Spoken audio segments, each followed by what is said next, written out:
Bienvenue sur la chaîne de la Maison de Colombe, une chaîne complètement dédiée à la cuisine, à quelques instants de vie, bien évidemment avec plaisir. Aujourd'hui, je vous présente ma façon de faire le hatay. Bien évidemment, il y a différentes façons de le faire.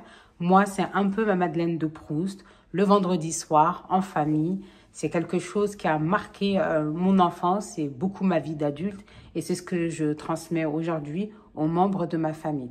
Merci et bon visionnage. Pour ma part, je vais faire bouillir à peu près 200 ml d'eau afin de nettoyer mes graines, enlever toutes les petites impuretés et après, je vais commencer. C'est parti! Alors, l'eau est portée à ébullition que je vais laisser infuser à peine 20 secondes, comme ceci, pour venir rincer.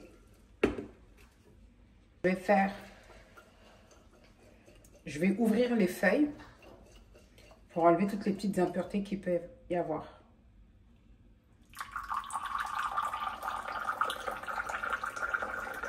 Et cette opération, je vais la répéter 2 fois.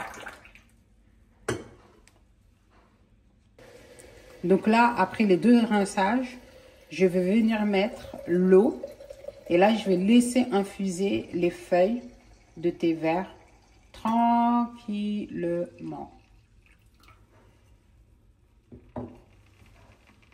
Et là, je vais mettre mes morceaux de sucre. Et en attendant que ça infuse tranquillement, je vais aller laver la menthe.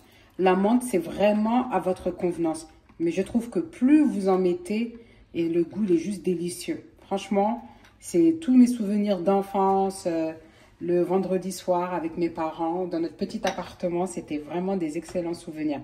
Je vous invite à instaurer, si vous pouvez, bien évidemment, ce rituel avec vos enfants. C'est vraiment des moments de plaisir parce que vous prenez le temps, c'est chaud, ça brûle. Les enfants, au début, ils n'aiment pas. Moi aussi, petite, je trouvais ça un peu fort. Et là, dans la vie d'adulte, comme je vous ai dit, le temps que ça commence à entrer en ébullition, je suis partie laver la menthe. Donc, je vous invite à nettoyer minutieusement parce que des fois, il y a des petits insectes et franchement, c'est pas agréable si ça venait en bouche. Donc là, la menthe, je l'intègre doucement.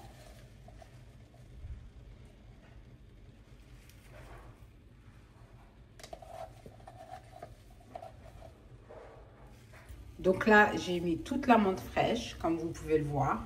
Je vais porter à ébullition doucement sur un feu de 9, je mets à 3. Sinon, ça déborde de ce côté-là.